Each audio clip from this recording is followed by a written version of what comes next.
Hello and welcome back to AD Draws. Today I'm going to be doing a picture of Rick and Morty, but before we start that I just wanted to show you this. This was a piece that I was just doing the other day, trying out things in terms of perspective and some of the Copic markers that I was doing.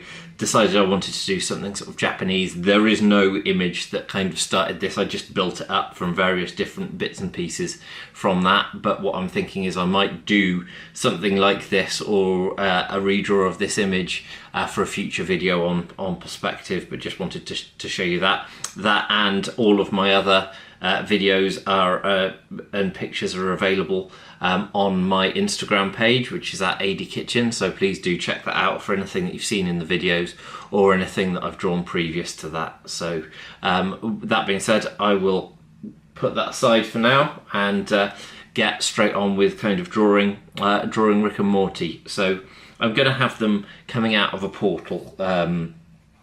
So one of the first things I want to do is kind of get that perspective, that idea of the portal in the background there, to give them to give the basis for the image.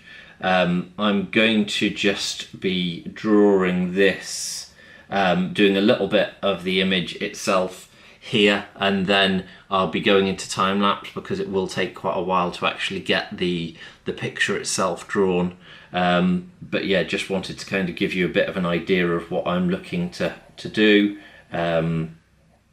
Again, just sort of figure them out first and foremost, just to get an idea of the proportions, and then because they are kind of strange. Well, obviously if you've seen any of the Rick and Morty they're kind of very stylistic. They've got quite particular ideas of the proportions. They're all kind of very, very thin, very gangly there. So yeah, just trying to sort of rough out what they are. Again, sort of Morty's got a very, very round head. So just trying to get an idea of that in first before I kind of carry on with this image. But actually what I'm going to probably do once I've finished these stick figures is just kind of go and immediately start the time-lapse process, just to save time on the video itself. That I think will kind of give me the basic idea of what I'm looking to do for them. But yeah, I'm now going to pop this into a time lapse to get sort of some of the main drawing, and then I'll come back to you guys and sort of explain some of the stuff that I've done and get on with the inking. So this is going to be a 3-stage process in this particular video. I'm going to do the drawing, then the inking, and then actually put the first base layer of colour on. This is kind of more of my normal style, so I wanted to give you more of an indication of that, of how I like to normally draw. So I will get back to you once I've finished this time lapse.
So now we've done the basic drawing here of Rick and Morty. It's going to be a case of doing the inking, and as I mentioned before, this is going to be a 3-stage process. So I've done the drawing, I'll then get the ink done, and then I'll carry on with an initial layer of Copic markers.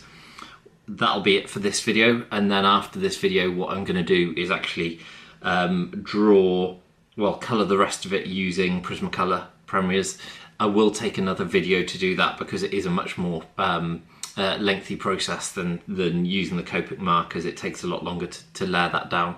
So what I will do, like I say, is just get that done. But I'll carry on with just a little bit of the inking here, and then after that I'll put it into another section of time lapse again. And once that's done, then obviously we'll go on to the final stage, which will be doing those colours. So let's just get his portal gun done first of all with the inking. What I'm using is a Pigro Micron 0.2 fine liner for this, which I kind of tend to like to do for these, because one of the benefits of inking and using the coloured pencils is that actually if it doesn't go quite how you intended, then you've got a bit more opportunity with the coloured pencils to actually correct anything that's not quite as you would hope it was. Hopefully that doesn't happen, but you never know. With the inking, it can go a little bit awry. So what I'm going to do here is, like I say, just do some of the initial inking here, and then once I've finished Rick's hand, probably just switch this over to more time lapse to get the rest of the colours, the rest of the inking rather, done from that point. So yeah, as you can see, the basic composition. What I'll do there is I'll say goodbye for now, and then get this the rest of this inked in time lapse, and then come back to you again before doing the colour to explain that a little bit.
So now that second stage is done, what I'm actually going to do is add some base colour. So like I mentioned at the start, what I will do is add some Copic colours, some Copic markers into the image. What that tends to do is, because this is a tan paper, it actually stains the paper and means that the Prismacolor pencils take to it much more easily.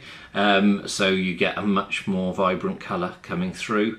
I'll get that done, like I say, probably in another time lapse towards the end, but I will start by colouring some of doing some of the sort of Morty colouring. So I have selected the colours.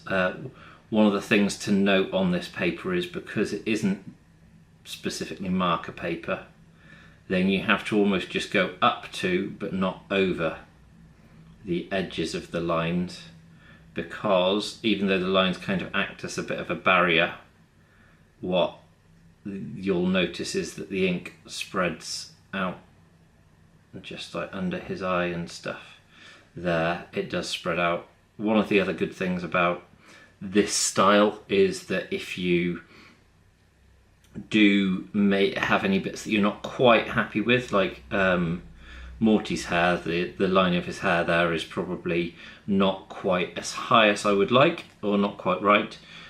It does with the coloured pencils, because they lay on so thick, then it does give you the opportunity to make some sort of minor corrections. The key thing though is just making sure that you've got a picture that you are happy with in the first instance to actually get that change, to get that done. Once I've finished just doing his skin tone, then to give you an idea of how it actually works, again working with these the Copic markers, just because the ink, it is alcohol based, it does stay on the page very well, and once it's dug in, the pencils that I'm using, or I will be using, are very, very waxy, so that I find that the alcohol just helps to break that wax pigment down a bit more, and means that you get a much smoother finish. So now that I've just done his face, what I will do again is kick that into the final bit of time lapse for the rest of this video, because it's already going to be quite a long video. There's quite a lot going on here. This process does take quite a lot of time in order to get that kind of impact. But yeah, I'll kick it now into time lapse, finish off the colours, and then just come back and explain what I'll be doing next and in the next video.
See, we've now filled in the base colours for within the picture. I deliberately, when I was doing it, didn't do any inking around the portal, just so that the portal looks like it's kind of in the page, with the two characters kind of coming out of the page once it's done.